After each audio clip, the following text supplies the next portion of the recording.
नमस्कार प्यारे बच्चों। कहानियाँ सुनना हम सबको बहुत अच्छा लगता है, क्योंकि कहानियाँ होती ही है ऐसी कि जो हमारा दिल बहलाती है। चलो तो फिर आज ऐसे ही एक कहानी हम देखेंगे जिसका नाम है वारिस कौन, और इस कहानी की लेखिका है विभा रानी। विभा रानी जी का जन्म 1959 में मधुबनी, बिहार में हुआ। एक बहुआयामी प्रतिभा की धनी विभा रानी हिंदी व मैथिली की राष्ट्रीय स्तर की लेखिका है। आपने कहानी, गीत, अनुवाद, लोक साहित्य एवं नाट्य लेखन में प्रखरता से अपनी कलम चलाई है। आप समकालीन फिल्म, महिला व बाल विषयों पर लोकगीत और लोक साहित्य के क्षेत्र में निरंतर काम कर रही है।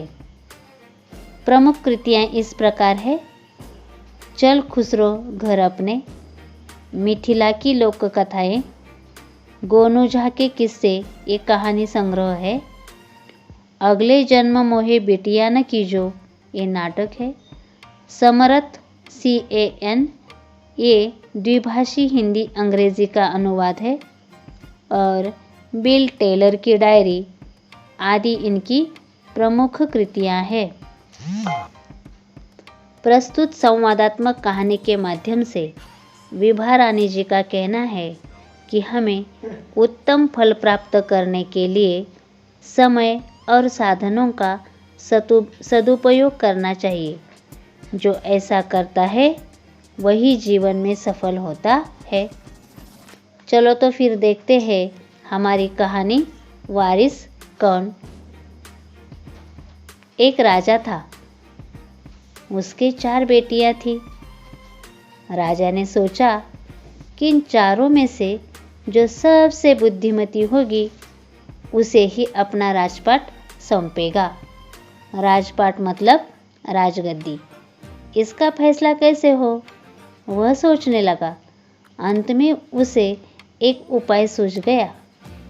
उसने एक दिन चारों बेटियों को अपने पास बुलाया, सभी को गेहूं के 100-100 दाने दिए और कहा, इसे तुम अपने पास रखो।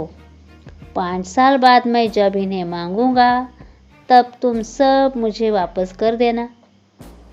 गेहूं के दाने लेकर चारों बहनें अपने अपने कमरे में लौट आई। बड़ी बहन ने उन दानों को खिड़की के बाहर फेंक दिया। उसने सोचा, आज से 5 साल बाद पिताजी को गेहूं के इन दानों की याद रहेगी क्या? और जो याद भी रहा तो क्या हुआ, भंडार से लेकर दे दूंगी। दूसरी बहन ने दानों को चांदी की एक डब्बी में डालकर उसे मखमल के थैले में बंद करके सुरक्षा से अपनी संदूकची में डाल दिया। मखमल एक वस्त्र का प्रकार है। बहुत ही बढ़िया रेशमी कपड़ा जो होता है उसे मखमल कहते हैं। और संदूकची मतलब बड़ा बक्सा होता है जिसमें जड़ जवाहरात वगैरह संभाल कर हम रखते हैं। सोचा, 5 साल बाद जब पिताजी ये दाने मांगेंगे तब उन्हें वापस कर दूंगी। तीसरी बहन बस सोचती रही कि इसका क्या करूं। चौथी और छोटी बहन तनिक बच्ची थी। शरारतें करना उसे बहुत पसंद था। उसे गेहूं के भुने दाने भी बहुत पसंद थे। उसने दानों को भुनवा कर खा डाला और खेल में मग्न हो गई। तनिक मतलब थोड़ा।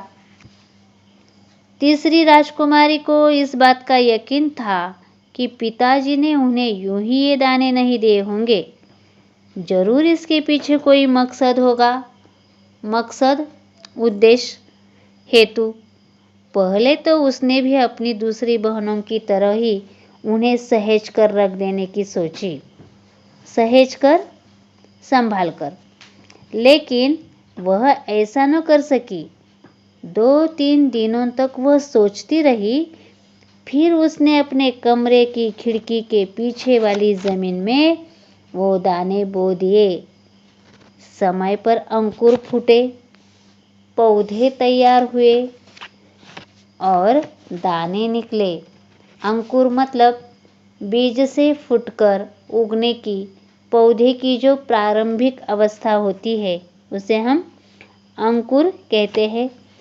पौधे तैयार हुए, दाने निकले।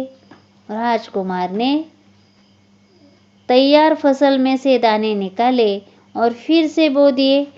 इस तरह 5 वर्षों में उसके पास ढेर सारा गेहूं तैयार हो गया।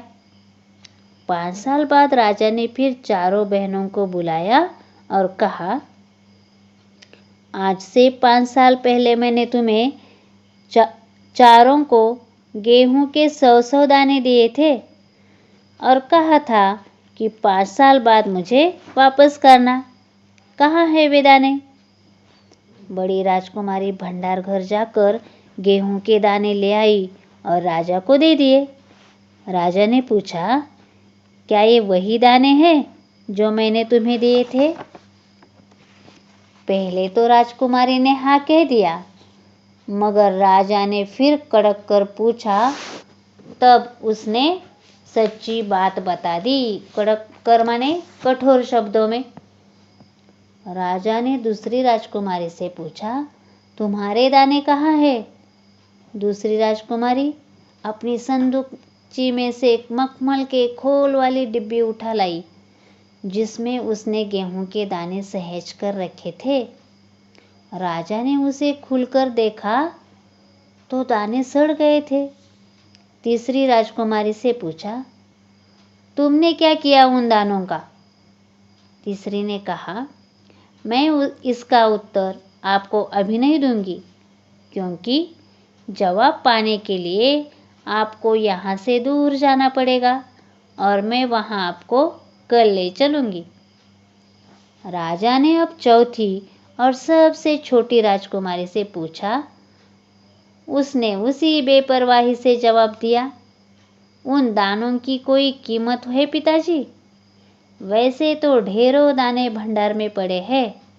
आप तो जानते हैं ना, मुझे गेहूं के भुने दाने बहुत अच्छे लगते हैं, सो मैं उन्हें भुनवा कर खा गई। आप भी पिताजी किन किन चक्करों में पड़ जाते हैं? सभी के उत्तर से राजा को बड़ी निराशा हुई। चारों में से अब उसे केवल तीसरी बेटी से ही थोड़ी उम्मीद थी। दूसरे दिन तीसरी राजकुमारी राजा के पास आई। उसने कहा, चलिए पिताजी, आपको मैं दिखाऊं कि गेहूं के वे दाने कहाँ हैं। राजा रथ पर सवार हो गया। रथ महल नगर पार करके खेत की तरफ बढ़ चला। राजा ने पूछा, आखिर कहाँ रख छोड़े हैं तुमने वे 100 दाने? इन 100 दानों के लिए तुम मुझे कहाँ कहाँ के चक्कर लगवाओगी? तब तक रथ एक बड़े से हरे भरे खेत के सामने आकर रुक गया। राजा ने देखा, सामने बहुत बड़े खेत में गेहूं की फसल थी। उसकी बालियां हवा में झूम रही थी, जैसे राजा को कोई खुशी भरा गीत सुना रही हो। राजा ने हैरानी से राजकुमारी की ओर देखा। राजकुमारी ने कहा, पिताजी, ये है वे 100 दाने जो आज लाखों लाख दानों के रूप में आपके सामने है। मैंने उन 100 दानों को बोकर इतनी अधिक फसल तैयार की है। राजा ने उसे गले लगा लिया और कहा, अब मैं निश्चिंत हो गया। तुम ही मेरे राज्य की सच्ची उत्तराधिकारी हो। गले लगाना, प्यार से मिलना। तो छात्रों, इस कहानी से हमने सीखा कि किसी भी कार्य की सफलता के लिए आवश्यक है समझबूझ, योजना बनाना, समय तथा संसाधनों का सदुपयोग। ऐसा करने पर उत्तम फल की प्राप्ति करने में कर्ता अवश्य सफल होता है। धन्यवाद।